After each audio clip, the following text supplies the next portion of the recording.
And we are live. Mic levels look good and coinciding with the chat from Gathering. Hey, Gathering, welcome back. Hope you had a good break there.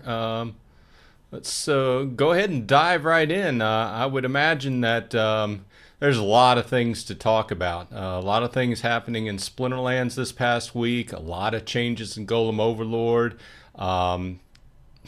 Basically, a lot going on. So we can go ahead and dive in. The first comment by Gathering said, "Good morning. Had a great vacation. Time to catch up on all the news and updates. Ready for a great stream." Welcome back. Hey, welcome, Alex. Thanks for stopping by. Hey, Wibble.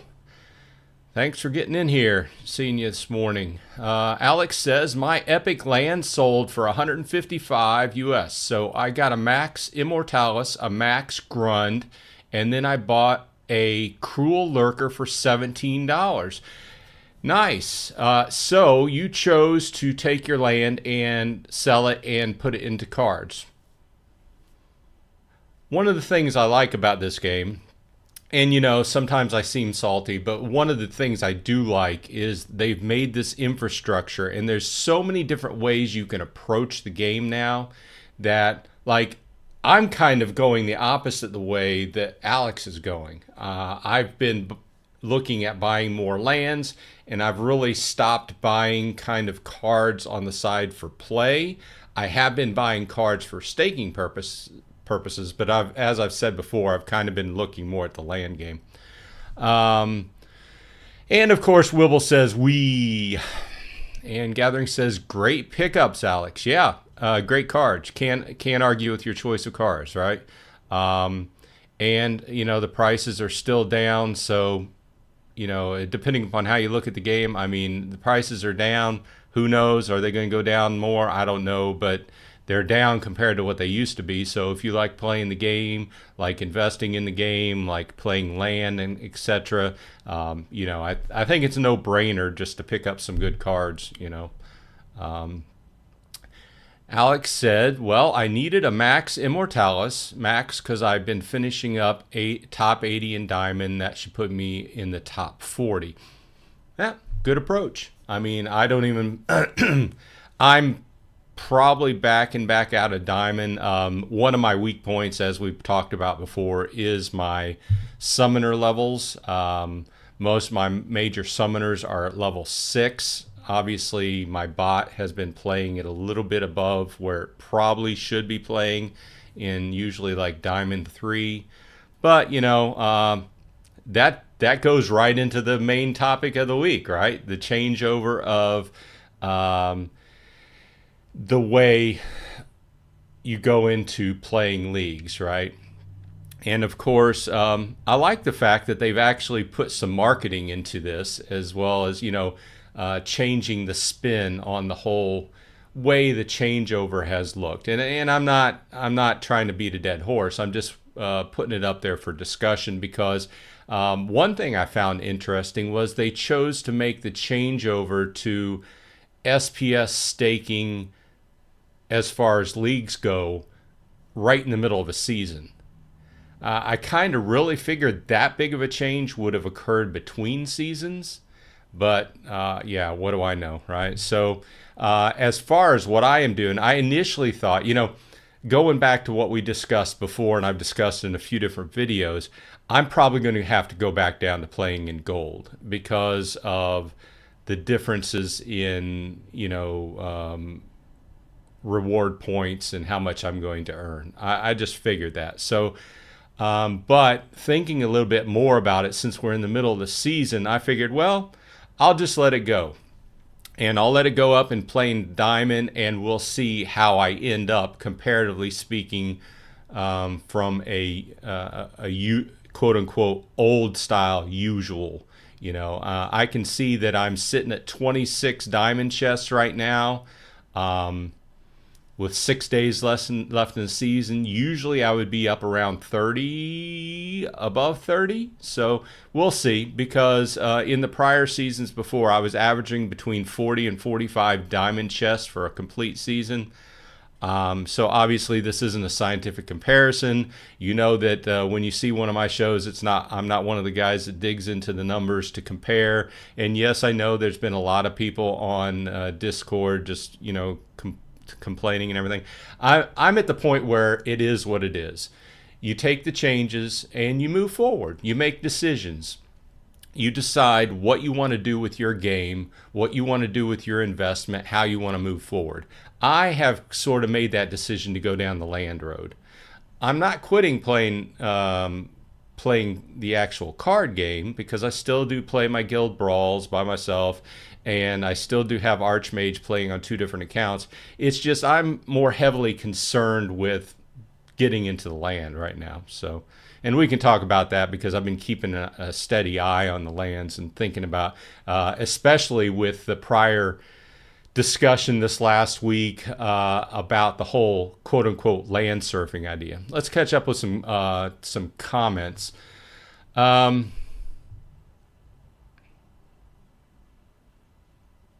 So Gathering says, did you mention how soon until land 1.5?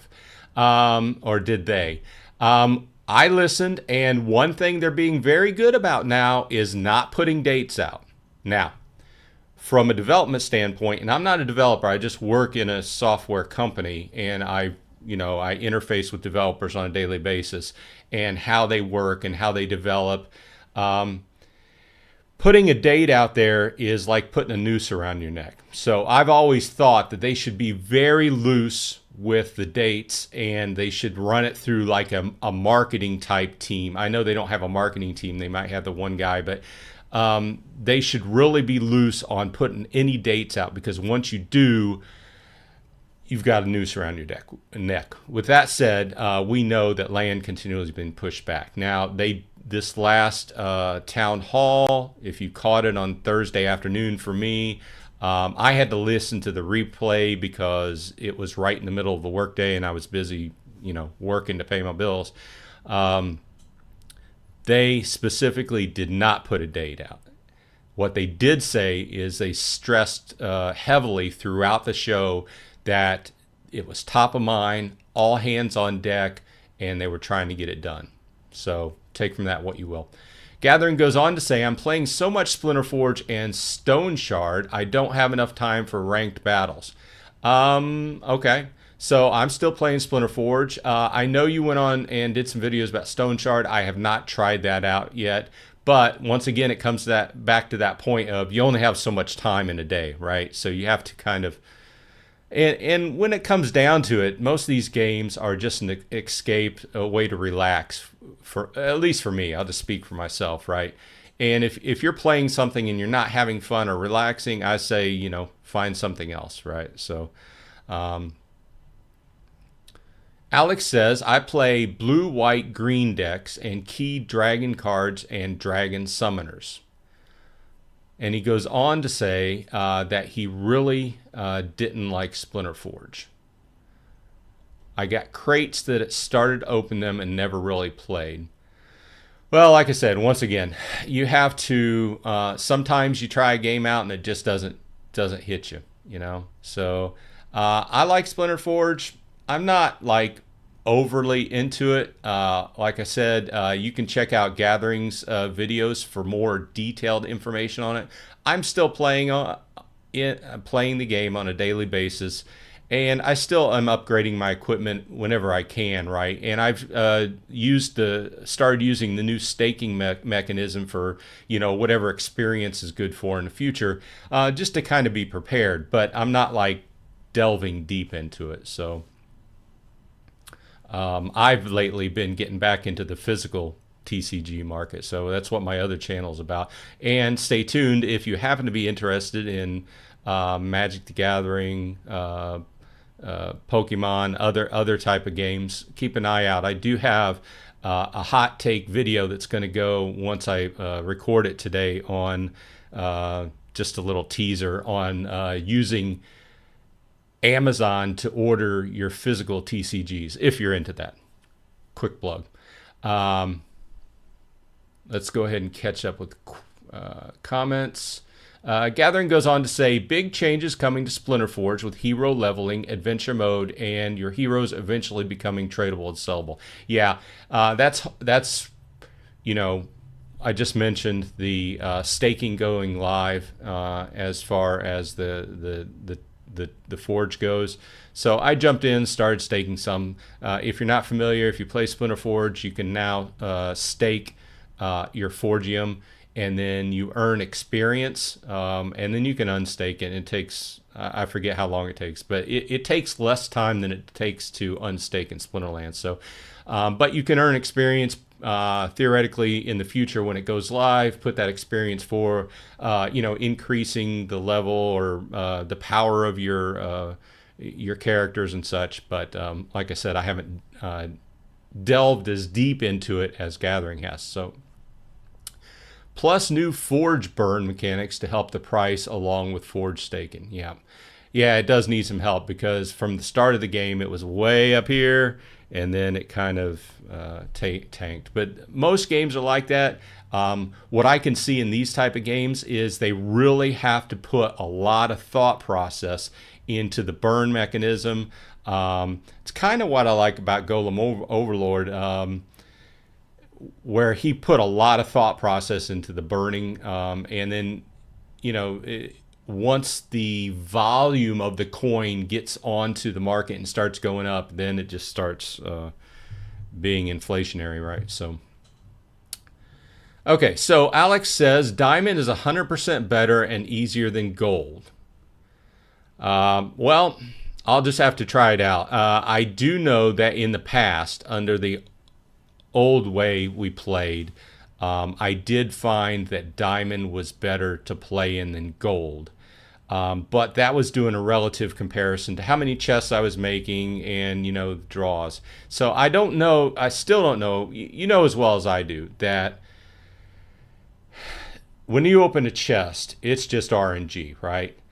And overall, when you open a diamond chest, yeah, it stands to be better than what a gold chest is. But at a certain point, it's better to have more chests. Like if you had twice as many chests, then you have twice as many times to pull, a legendary card or something or other than it is to what my usual finding is open a diamond chest and get, 10 potions, something like that. So, we've been talking about this since the game started though. So it's all up in the air.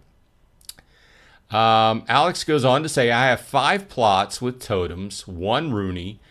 The cards beta max legendary. I got epic land for $100. Gene Pool was dumping. Then I put it for sale at $155. Took 6 days to sell. Never was going to keep it. Oh, okay. I understand. It was just a flip. Understood. Hey, take your profits. So, excuse me. Yeah, so like I mentioned, I've really been keeping an eye on land here. Accept and continue. So I've noticed, and what really piqued my interest this last week was the whole idea of the land surfing. And if you haven't caught up on the whole land surfing idea, I did a video on it, and several other people did videos on it if you want to catch them, but go into more details. But basically the idea is the team foresees a large portion of the continent, as far as land plots go, being unused. There are multiple reasons.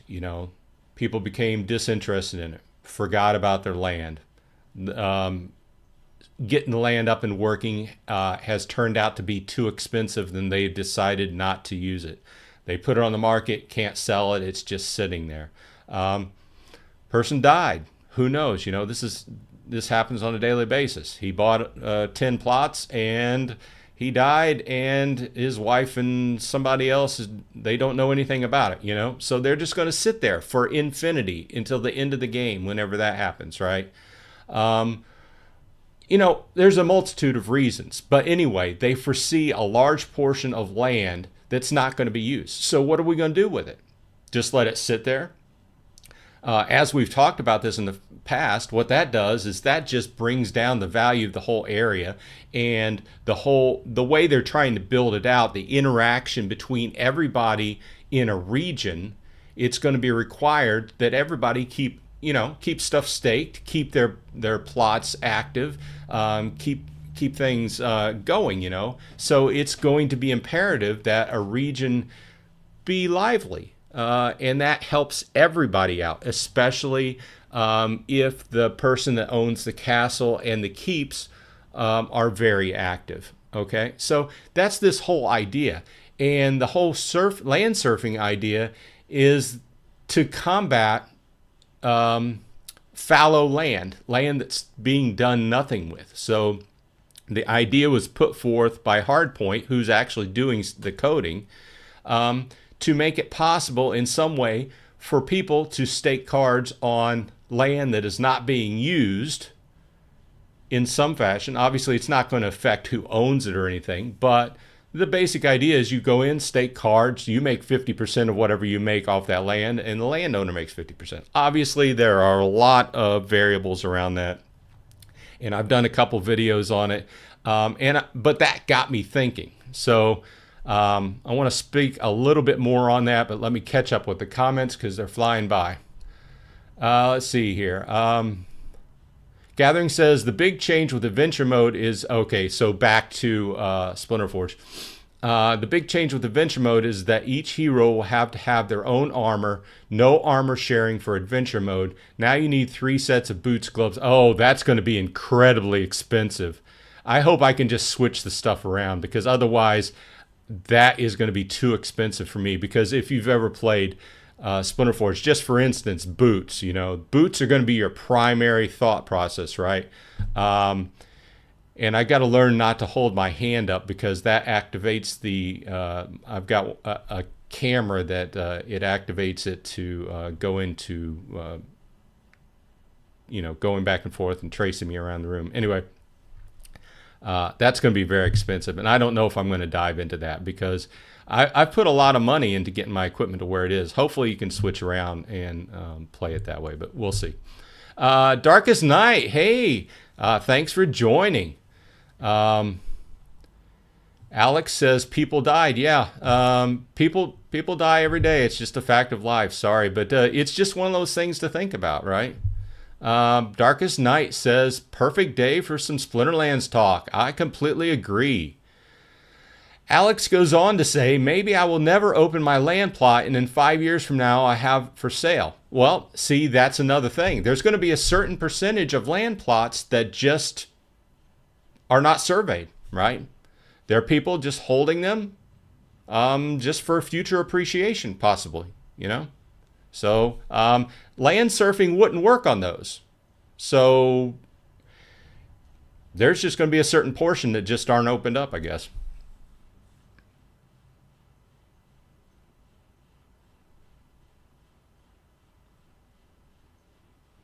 Darkest Night goes on to say, hey, bud, want to do some Mav server challenges while we listen. Gathering says, I don't know who that's pointed to. Oh, you're going to play, Darkest Night's going to play Gathering. I am playing, Gathering says, I am thinking of getting some unclaimed plots and holding on to them, kind of like buying and holding older packs. And Gathering goes on to say, I'm not a Mav challenges, and Darkest Night cries. Your content is awesome. So I don't know if that's pointed at me or Gathering, but either way, thanks a lot. I appreciate you dropping by.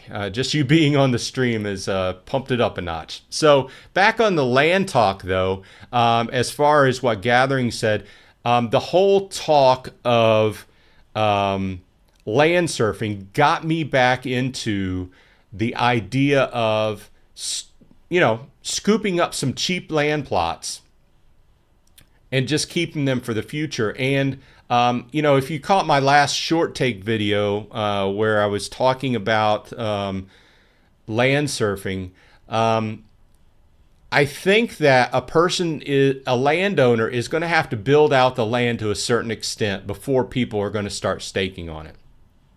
Okay. Oh, thanks, Darkest.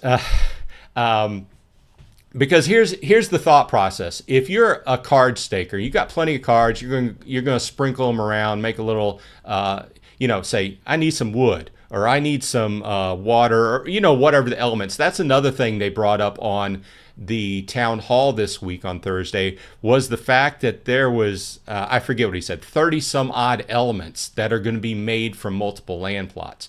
And so it's not going to be just, I need wood, I need stone, I need ore. There's going to be a lot of different elements that are needed for this whole process that they're putting into place, right?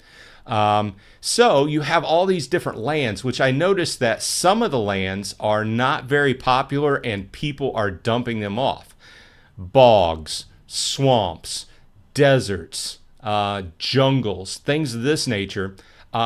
My thought process is maybe these are going to produce some of these other elements that we're just not aware of, right? And they might be needed to create certain things, however they build this out, right? So going back to the land surfing idea, the whole idea was, my thought process was pick up some cheap lands, build them out, at least clear and build the buildings on them. And then maybe you don't even have to you can take those staked cards off after you clear it, and then people can just stake on them. But then I started looking at the lands, and frankly, I think it's fluctuated in the high 30s as far as lands without anything on them, without building in the box or totems or anything like that.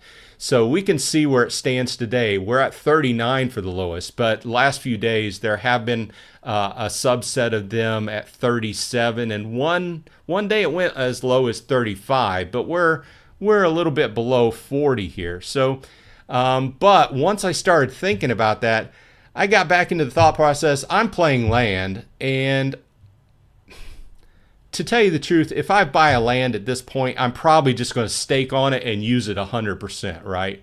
I don't think, unless I see some kind of really great deal come up on the land market, I don't think I'm going to buy this large section of land just to let it sit.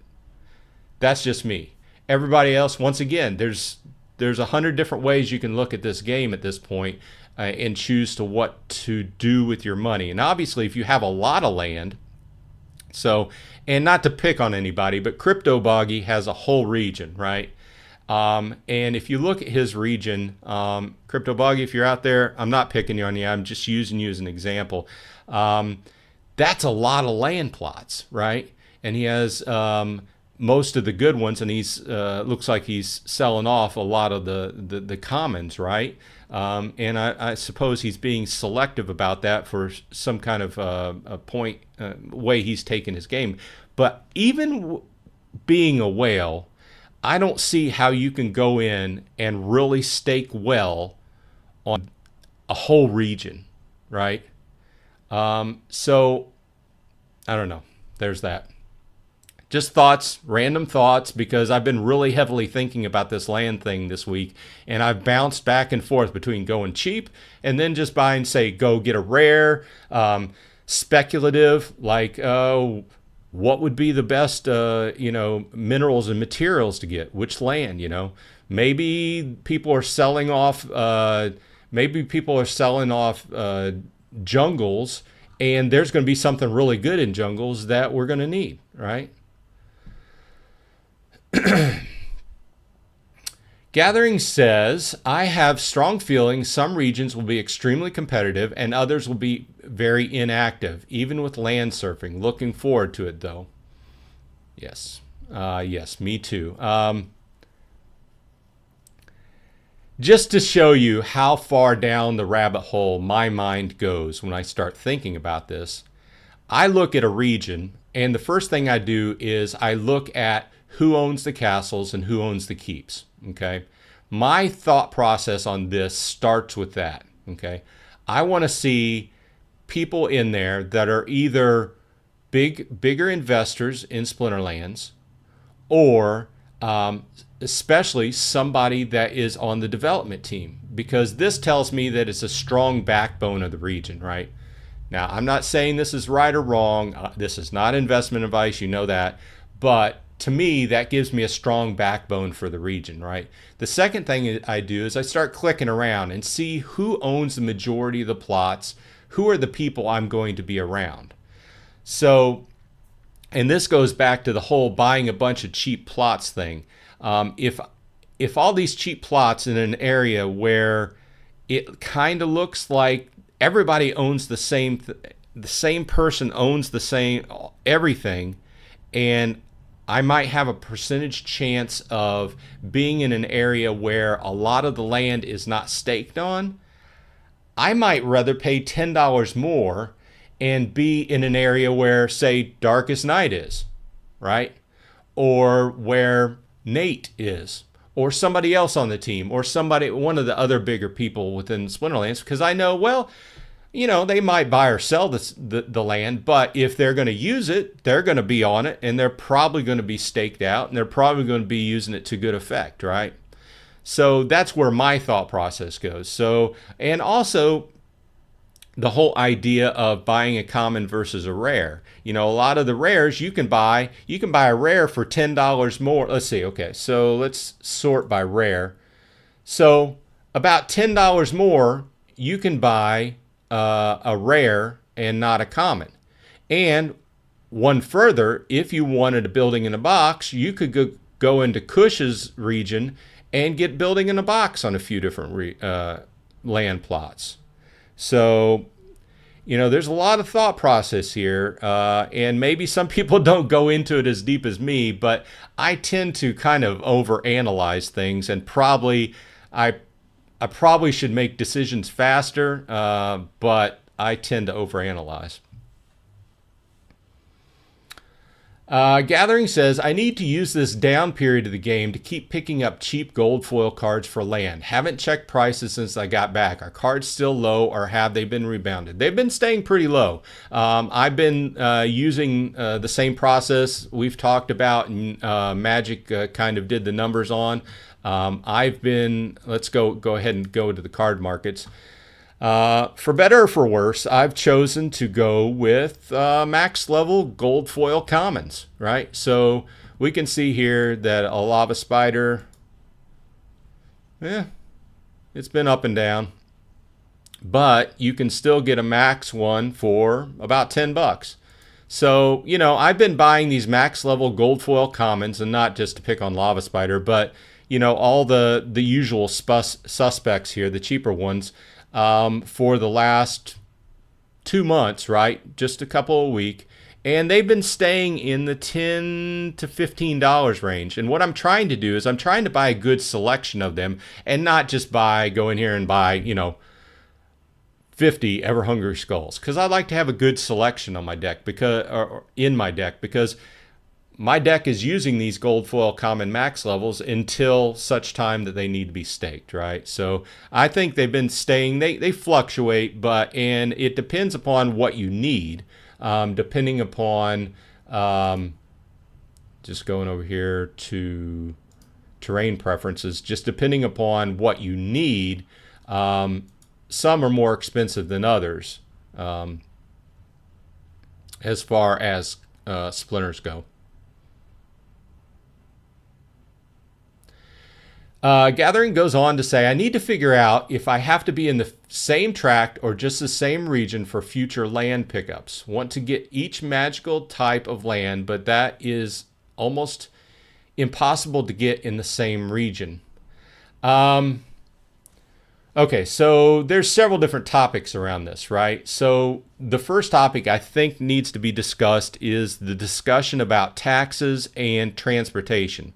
Because one of the primary benefits of keeping your lands within the same region is, and everybody, you know, if I say something wrong, go ahead and call me out on it so we can be clear on this. But as far as I know, if you have lands within the same region, you're not paying a transportation fee. Once you go outside your region, then you're paying a transportation fee. Obviously, everything you're going to be paying taxes on it to the keep and castle owner. But I'm trying to think. As far as picking up magical lands, yes, they're pretty expensive. I have two. I don't necessarily know if there's a reason to keep them all in one region and pay a premium for that. Obviously, like you said, there would be a super premium trying to get one of each of the magic types within the same region. But this is another topic that's been on my brain lately, is the fact that, okay, so say I have some random land sprinkled around and I'm harvesting, okay, just say for argument's purposes, I've got a forest way over north, right? And it's just off by itself, and it's producing wood, right? Are my options, and I don't think there's an answer to this yet because they haven't put out the details, but are my options, can I just dump that wood on the market, sell it, and then buy whatever else, and then the credit goes into my account, and then I can use that credit way over here in another land to buy some other resources? I don't know. So I think that's, I do like the idea also that it's very speculative right now because I don't even think they know exactly how it's going to go yet. But the whole magic thing and the whole research, like I said, I have two magic lands I was lucky enough to pull, so I'm going to be putting them on research. I've bought backup lands in the same regions for those to produce food for them. We've talked about this, my whole pairing of land plot strategy.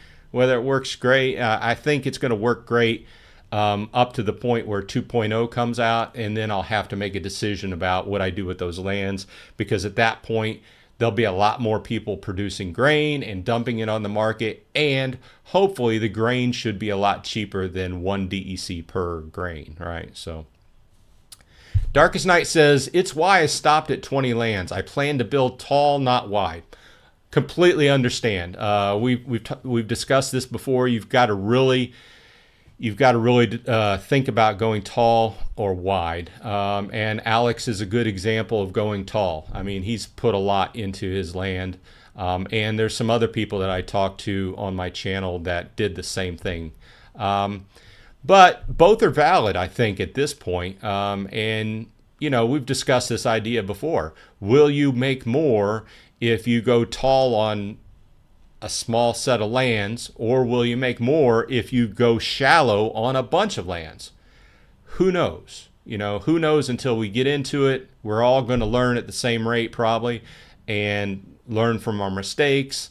I'm sure that when it comes out, something is going to be broken, and there's going to be a small subset of people that really take advantage of it, because, you know, there's always some people that find that broken piece and just kind of run it into the ground until the team has to drop everything and fix it, you know. But hopefully everything gets tested, and I'm sure that's the reason why it's been pushed out from a development standpoint.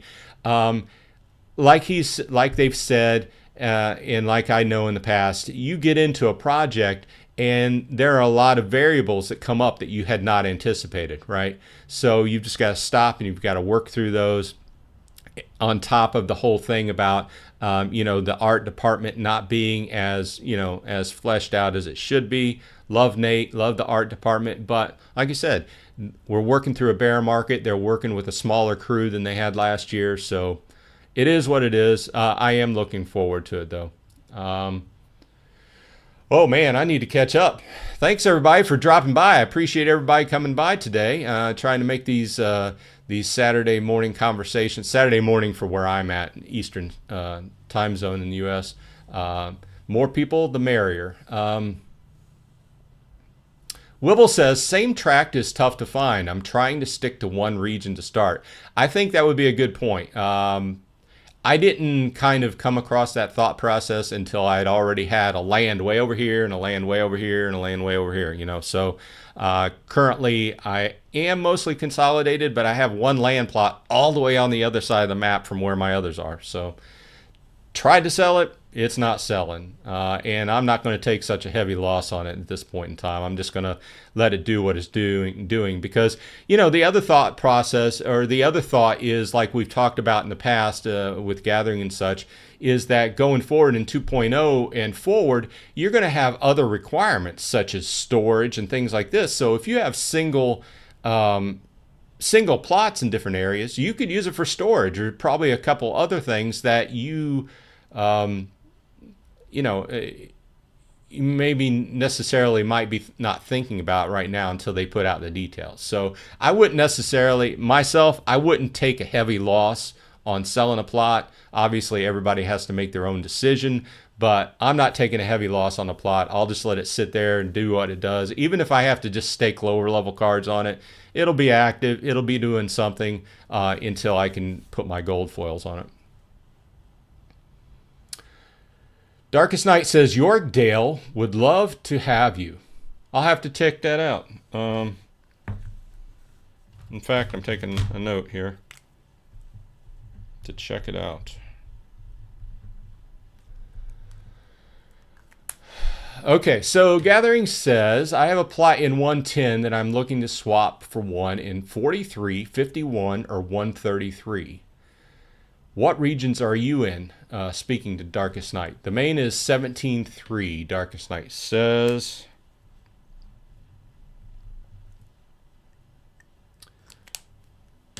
And Gathering says, you don't have Area 51 anymore. And Darkest Night says, that's where my keep is with most of my land. Sorry, taking notes. So like I said, I'm taking notes because this is my thought process, okay? Going back to my statement earlier, my thought process is that you want to be in a region where there are people that are invested in the game, heavily invested in the game, and are going to be doing good things with their land. I'm not saying these people won't buy, sell, trade land, but if you've got a keep, if you're in a region, you want the person with the keep or the castle to be invested in the game and not just be kind of dawdling along and trying to flip it, right? Because I think as more facts come out, they've hinted at this in various town halls, that you're going to do better if you're in a region where people are invested, staking, and using the land for what they're meant for, versus being in a region where there's a lot of flipping going on, right? So, okay, go on. Let's see. Gathering says, instead of paying a transportation fee, can't you just sell in your region and buy in the other region from something else? That goes back to my question a few minutes ago. You know, I don't know. And I don't think that they've put out any facts yet, because logic would say, hey, I've got a forest over here. I'm making wood. I sell and it goes on the market. And that's the question. That's another question. When you sell, does it go by, you know, are you only selling to your region, or are you selling, is the market the whole country, the whole continent, right? Either way, you put your, I farm wood on my forest, from my forest. I dump it on the market. I sell it. Does that credit remain within that region, or does it go to my overall account, which then I could go over here to my other land and, oh, I need stone over here. Can I just use that credit to buy over here? That would kind of, I don't know. It would be logical, but it would also be a loophole in, I think, how they want the game to work, because obviously they want the taxes to maintain the castles, the keep owners, and a certain amount of that, I believe, is I don't know where the transportation fees go. They may be burned. I'd have to look that up, and it would be boring to look it up here online. But I think the transportation fees may be burned, which in turn would help either SPS or DEC, whatever's being burned, right? So I don't know. There are a lot of question marks until they start, answering questions. And obviously all this is still in development, and they can't say anything about it until,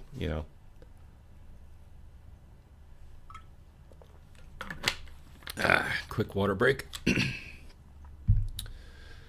Okay, so Gathering says, sell the wood in your region's market and buy the wood from the other region. Exactly what I just said. when we actually get to the point where you can create item spells, those will be so expensive since so many resources and reforging materials have to take place. Yes, they will be quite expensive, and I just don't know how that's going to work. And I'm sure to a certain extent they don't know how it's going to work. I think at this point, my best guess is they have a generic skeleton of how it's going to work, but they haven't fleshed it out and haven't put forward the details. It's a great, grand idea, and I think maybe the idea was come up with when they had twice the team that they do now, and that with the smaller team, they've been pushing to do smaller projects and get them out of the way sooner. Obviously, everything gets pushed back, but those kind of ideas, as far as if you've got 30 or 35, I forget what they said, how many different materials, there are so many different, if you do the math, there are so many different combinations between 35 different materials that it's almost astronomical, right? And yes, once you start saying, well, I need to have, say, 5 different materials, and then I had to buy those and combine them, because they were talking about this on the town hall as well. You buy the materials, the base materials, then you refine them. We've all played games like this before where you have a refining process, and then they make another material. So you have so say you have ore, you buy that and you use that and maybe stone, and you refine that and you get an iron bar or something like that. And then you could turn around and theoretically you could just do that first process and sell the iron bars on the market, right? Or you could take it one step further and make something else out of it, right? Which, yes, you're right. Exponentially, it just gets more expensive. And at a certain point, you've got to wonder, is it even going to be worth what those things will have to sell for? Only time will tell.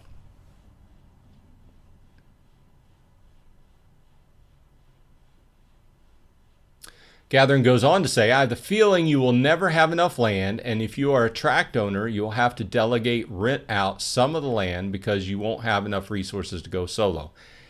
Yes, either that or, the whole land surfing idea. Level Up Life started streaming on YouTube. He is mainly focused on land and investing. We need to get him over here and do a stream with you. I'd be all up for it, Love talking about it. NFT Gaming Collectibles, thanks for stopping by, man. What's up? Welcome in, Walking Keys. Thanks for dropping by. And Darkest Night says, oh, yeah, Keys is in the house. I got some big names today. I appreciate it, guys. We are talking Splinterlands, and lately in the last half hour, we've been mostly talking about land, staking, land surfing, these kind of ideas. Supreme Victory Network, thanks for dropping by. I remember when players thought ECR was complex. Yeah. Well, yeah. Yeah, this is every time you start breaking down these new systems going into place, it just turns into a lot of math. I'm not a big math head. And I'm not one of these guys that sits here and we've all seen them. If you've been keeping track of the Discord this last week, especially since the staking changes went live, a lot of people complaining, I did this formula and I did this and it's not working out to be exactly. It's the way it is, man. The game changed, and you make it a decision, right? If you don't like the way the game changed, you decide either just stop buying stuff, sell everything, get out of the game, or you just ride along. Or my late decision has been mostly going into the land game versus more heavily investing into my play deck, because I had to make that decision. I don't have enough money to go both ways. So I've always liked the idea of the land game, ever since we started talking about it. Since I got in, and it's like as soon as I got into the game, land sold out like maybe 2-3 weeks after I got into the game.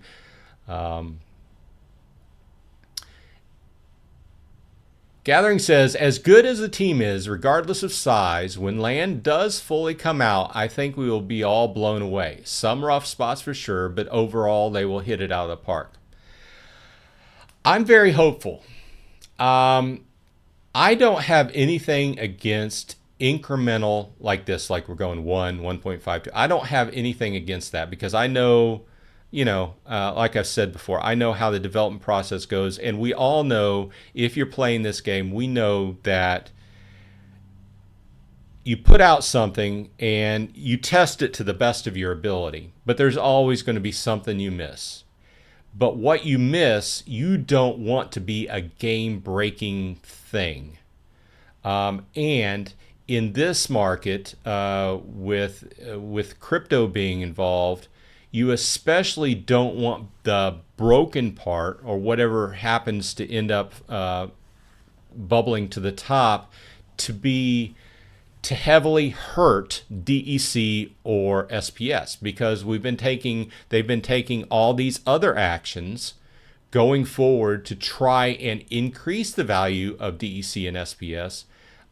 Putting out a major thing on land and having it cripple one of those would be like shooting yourself in the foot. So, and I'm just saying that's a side effect. I'm not talking about the whole gameplay.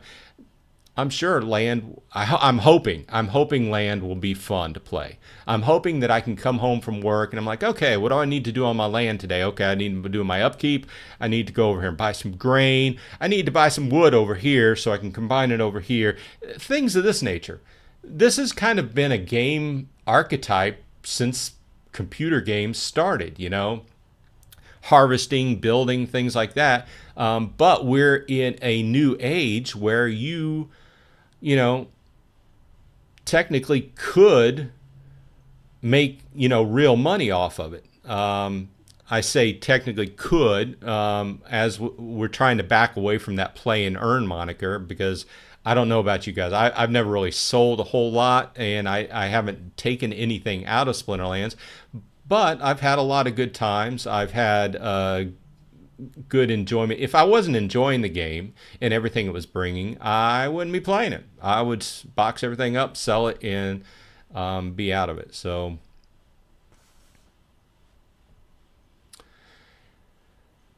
okay, so Gathering says, get Bronze Dragon on one of your streams. Oh, I'm all up for doing different combo streams. Just tell me the topic a few days ahead of time so I can bone up on it. I don't like to walk into a conversation and not be prepared. International Travel Channel, Guten Tag. Darkest Night says, I love that we have a little positive outlook to focus on. I hope it lasts. Yeah, there was such a period there, and, I'm guilty because I was probably, I'm not as well known as a lot of you other streamers that are on here, but I was kind of becoming the salt guy because I was just complaining too much, and I just got tired of it. I got tired of being the guy that I got on the video and said, I'm tired. So I just stopped doing it. And I'm just trying to say, I'm trying to look at the good points. And, as we all reiterate, every one of us reiterates, hey, you got to make your own financial decisions. And if you're not having fun, and if you don't think that buying land or buying cards or, Rooney or, whatever it is, don't do it. You're your own person. Just start doing something else. Like recently, I also got back into Magic the Gathering and also buying physical card sets. So, you got to enjoy it, I think. If not, get out of it. Do something else. And it was giving me a little bit of heartburn consistently doing salty videos. So not to say that I won't voice my opinion, because I'm not really connected with the team. And I just like to lay it on the line. And I look at it from a different perspective, because I've always approached my videos versus a lot of other YouTubers. A lot of the other YouTubers have great sets because they've put a lot of money into it. I have nothing against that, but I've always approached it from the bottom end, how to get good value and trying to not spend a ton of money, basically. But just two different viewpoints. Gathering says this game is the Magic the Gathering back in the early days before it took off and went mainstream, and we know how that ended up. Great days ahead. Yeah, I mean, obviously, who knows what the future brings, but wouldn't that be so awesome? 10 years down the road, and like we're the old dogs, and but that goes back to one of my points is, and this is very this is talked about a lot, and everybody has their different viewpoints on this, but I think that we need to get into a position where they make it easier to get into the game. And I know we've been talking about this, and make it easier on new players to get into the game. I think I know I'm going to get salt, but I think that the barriers to entering the game, even though it's cheap to rent, I think that they keep bringing up more barriers to enter the game. And I think we need new blood. There, I said it. So, but I do look forward, and I hope the game keeps going. And I like the whole idea of how they're trying to take their game and take it from a game to being a service. If you're unfamiliar with the software business, the biggest thing in the last 10 years has been software as a service, or the SaaS, SaaS business model, right? And companies, that's why companies have largely moved away from, used to walk into Best Buy, buy a game off the shelf for $40 or $50 and go home and play it. Well, now they want your subscription, right? And they feed you incremental updates to the game. Some companies are better than others. It's either that or go by the pay to win model and buy chests, buy gambling chests and stuff like that. So just sidebar software comment. So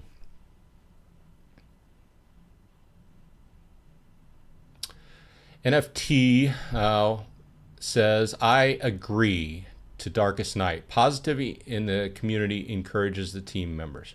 Yeah, I can see where if you're on a team and you're doing a hard job, because these guys are probably working long days, right? I don't know any of them, right? I just see them on the town halls. But it would be a downer. I mean, we all like to have people say, "Oh, hey, great job, whatever you're doing," But it would be a tough position to be put into, a position where you're constantly criticized, right? Constantly. And these are guys and women that are working on a game, just trying to put out a good product for the most part, I think. And it would be tough to be constantly criticized. Now, with that said, I'm not afraid to make a call out and say when I don't agree with something, but like I said earlier, I'm trying to lay off the salt and just kind of sit back and pick and choose what I talk about. Like I said, I really like the land topic, so that's why I've been talking about it lately and kind of pulling back on what I'm doing for my main play accounts and stuff. So, which is going to be changing radically anyway. Because one, the staking requirements that just changed. Sorry, not requirements, the staking bonuses that just changed. A little bit of marketing speak there. And also coming up the bot ban. So in modern, so a lot of changes. We're all making decisions as to, a lot of us have multiple accounts. We're all making decisions on how to treat those accounts, what to invest in, what to buy, what to sell. I haven't been doing a whole lot of selling. Most of what I've been doing is I have purchased a few plots of land in the last few months. I'm looking at more land. I have been, like I said, buying gold foil commons, which is kind of the way I went as far as staking cards for my land. But overall, and I'm still buying my alpha cards one at a time to kind of fill out my account, or my collection rather, just from a card collector standpoint. And Gathering says, we are in the pre-revised era of Splinterlands. And for those non-Magic collectors, pre-revised in Magic was Alpha, Beta, Unlimited, a few smaller sets like Arabian Nights and Legends and stuff like that. And they had very low print rates, okay? And right now you look at them on the market and the price is very high on them, right? And then once revised hit, the print rate went way up. And then, although there are some expensive cards like dual lands and revised, which I kicked myself for selling off early in my life to buy a motorcycle, which didn't end up to be such a great decision. From there on, the print rates just went up and up and up and up and up. And there are cards that are worth good money today, but generally they're pick and choose per set and not have the whole set generally be worth a lot of money. So so he's directly comparing that to hopefully as Splinterlands catches on, we get more people, and hopefully the print rates, right now we're trying to bring the print rates down. But if we bring a lot more people into the game, I mean, we've learned that the numbers we thought were in the game were incorrect due to them being bots. That's basically it, right? So we had thought there was a ton of account activity, and most of them were massive bots. So we've learned within the last year that most of that number was bots. So with that said, they're doing everything they can to bring the numbers of cards on the market down, whether that's through staking, burning, what have you. But in the future, looking forward a few years, if we attract more people, obviously we're going to need more cards printed out, and the cards we have now would be considered very low print rate and be worth more. So that's all looking at the future through rose-colored glasses, right? And NFT says, LOL, we're still in beta. Gathering says, when I say the first two card sets have here were called alpha and beta, I took that as a sign that I needed to be a part of this. Not financial advice. Get all the alphas and betas you can. Yeah, I mean, I think us old Magic players, and I think that all the new cards, whatever card games comes out, they all try to do an alpha beta, because when they put that tag on there, they're hoping to snag people in. Obviously, not all games work out as good as Magic or as good as Splinterlands have, but I agree. That's why I'm buying alphas, right? So obviously, they have collection value for us collector nerds, but they also have staking value, especially if you're going to stake them on land with that 5 and 10 times bonus. So everybody, if you have an alpha and beta in your collection, you may take advantage of that with the staking. So Supreme Victory Network, hey, what's up? Yeah, I just roll everything back into the game. I'm still addicted to the core gameplay itself. The battles are everything. Yeah, I mean, I completely agree as far as there being many different ways to play the game. You just have to, whatever you enjoy, go for it. And I think within this game, you have to, pick and choose. Not all of us are wealthy, I wish I could go in and say, yeah, I'm buying that card. I'm just buying level 10s of everything, or, max levels, of everything. Wish I could. Not really within my price range, right, as far as what I make on a daily basis. But I tried to, also, this thought process, I know this is kind of branching off, but I watched this video by Jeff Opens Cards, and he discusses how he got to be a quote-unquote whale. I would advise you, if you haven't watched that video, he just recently put it out, go check his channel out on YouTube and look up Jeff Opens Cards and look at that video. It's amazing how a good fortuitous choice he made on another blockchain affected him getting into Splinterlands and affected his life overall, and the massive amount of money he's put into this. And it's just surprising to me, because I'm a little guy, and it's from a financial perspective, I turned to my wife, and we sit in the same office, and she was working, and I'm like, after listening to his videos, I'm like, I don't really feel bad dumping $25 or $100 into the game on a weekly basis compared to that. So that made me feel better. And I hope his assets appreciate, and I hope everyone's does well. I don't wish bad on anybody. I was just amazed at the amount of money that somebody would put into that. And kind of like going back to the recent 5-year anniversary DEC burn, I got in and I spent what I thought was a lot of money for me, which I put in about $150 worth, right? But then I saw everybody just dumping in millions of DEC, and I'm like, wow. And of course, I got nothing out of it. After I didn't expect all that. I don't think anybody expected that much to be burnt. But just taking a look at the value, the DEC value did go up, but it looks like it's trailing down a little bit now. SPS is definitely going up. And it's having the intended, the intended effect. I think it started going up the last few days as people noted that they announced that they were going to make that change this week. First of all, I want to say thanks for everybody to drop by. I do appreciate it. I love these discussions where we have a lot of chatter going on and a lot of different viewpoints. I usually try to go over what's on the town hall as kind of a format for the meeting.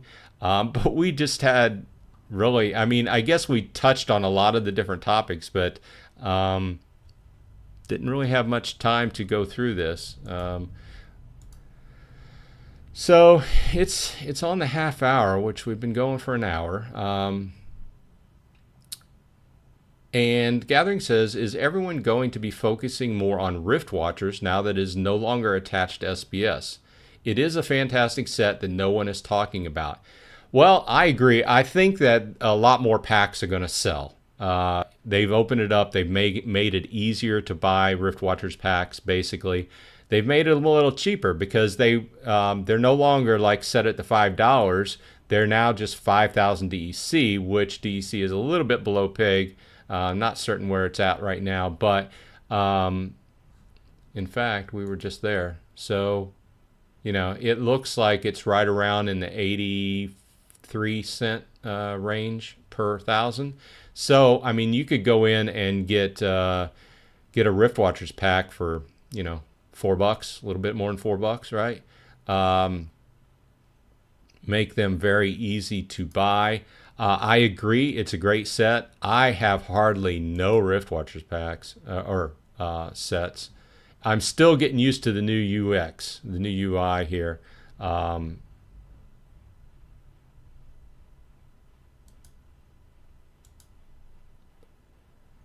I was looking at summoners earlier. So as you can see, I don't have a whole lot. I've bought a few specific ones. I think I want to increase the level of my Coral Lurker. My Coral Lurker and my Agor Longtail have really proven to be great in battles. The Corsair Bosun, I do need to increase his level as well. So I have some select ones, and you've seen some of these videos where I've opened some packs, but I'll probably open some more packs. I do need some more. I do think that the recent change will sell more, and obviously that was the point, right? So Gathering goes on to say, I'm a Splinterforge minnow looking for free cheap food. Yeah. Well, we're after the half hour, so I appreciate everyone for stopping by. Please remember, I do this. I've been doing this for months now. Every Saturday at 11:30 to 12:30. I used to go 11 to 12, but I noticed more people started coming on in the second half hour, so I changed it a little bit. So I appreciate everybody for stopping by. Please stop by next Saturday and catch, do the usual, catch my videos, like, subscribe. If you like physical card games, catch my secondary channel. I'll leave a link in the comments, but that's a small channel now. But NFT Gaming Collectibles has the last word.